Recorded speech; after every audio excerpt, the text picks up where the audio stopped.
Esselamu Aleyküm. Büyük ildeşler, doğun anlaşlar, havasarlar, devlet yolbaşçıları, men Tuğ Kılıç, Kanada, Toronto şehrinden. Biz köp zatlara hükmen suratda hormat koymalı, esasen mugaddesatlar devlete, halga, iyiligine, yekatak devletimize, yekatak milli bayrağımıza, yekatak tutarımıza, yekatak büyük şahirlamıza, yekatak milli atlarımıza. O şun yani ben Kanada devletinde yaşapıyorum. O zaman neydi Kanada devletinin bayrağını çok hormat koyan, madamam duşunda neydi ki İngilizler diyemde de neydi ki var. O mani yollarda niyet bazen soruyorlar. Niyetlenen size korkadayım. Ne kasyonda bizden bir sila hormat. Ben bir sila mali hormatlamalı. Nerede yaşasak ol bizim milli bizim bayrağımız, bizim milli duyğumuz, bizim milli mukaddes devletimizin bayrağı hükmen suratda biz hormat koymalı. Ol siyaset bilen, siyasetin oyları bilen, ya sistem bilen, ya bir kemçiliklerin o zatları dengeçtirmeliler. Yok. Ol her yurtta var, her yurtta da kemçilik var. Böyle yaşap veren yurdunda da haysi yurtta yaşap veren tavat yok. Fransa olsun, Angalya olsun, ya da dami Avrupa olsun, haysi yurdun adını tut, şu yurtta sistemde kemçilikler vardır. O kemçilikler birden bir ayın içinde, ya 5 gün içinde, 10 gün içinde düzelmiyor. Böyle görüşünü yarak 20. asırda yaşatıyoruz.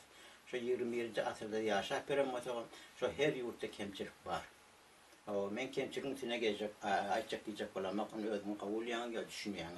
Şunun için biz milli bayrağımıza, hükmen tutarımıza, milli şahirlerimize, onun geçmişine, tarihine, şunu yani milli atlarımıza ve bizim mescid ve Kur'an ve şunun mendeş tamdır ve muattezatlar var, evliya ve köpekler şunu zatlara hürmet koyuluyor. Ya saçağa şunu yani, berekede şunu yani, ya bir ocağa varanda, ya bir yurda varanda şunun kada kanununa, konstitusiyasına, yaşayışın durmuşuna hürmet koyuluyor.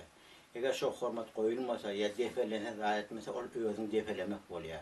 Özün kemsitmek oluyor, öz halkın kemsitmek oluyor. Hiç açan halkın adını tutup, ya halkın arkasında durmuş görüp, aytacak olayan lazım, rol oynamalılar. Adamlara ziyan getirmeliler. O adamlar içki pek duygusunu oynamalılar.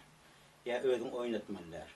Şunun için äge olun. Bilin, düşünün, öz içki işlerini oylanıp, fikir edip bilsen haska olur. O kahar bilen, zehir bilen, ağırlık bilen, düşmançılık bilen, o da etsen ol hiç açan onu düşüyen nedir? Onun doğru neticesen bolayan nedir? Ben öz şahsi fikrimi sizden böyle şey neydim. Ben ençem yıl var Kanada devletinde yaşapıyorum. Öz yurdunda Türkmenistan'da, İran'da, o Türkmenistan'da çekilen kıyınçılıklar oldu, o kıyınçılık oldu deyip ben hiç açan öz yurdumu, devletimi, halkımı yetbeklemiyorum. Hiç açan. Şu açıda görüşme diyelim. Madem aydım daha koşu ve geçen şahirlemede ya yazıcılamada şu Facebook'ta, YouTube'da, TikTok'ta ya imo'da duru yağdayda zatlarda şunu vasfet yanıyorum. Koyuyanıyorum. Ve bizim tarihimiz var. Bizim geçmişimiz var. Her bir devletin, her bir halkın bir tarihi var. Tarihin bilmese, geçmişin bilmese geleceğini açıklaştırmıyor. Geleceğine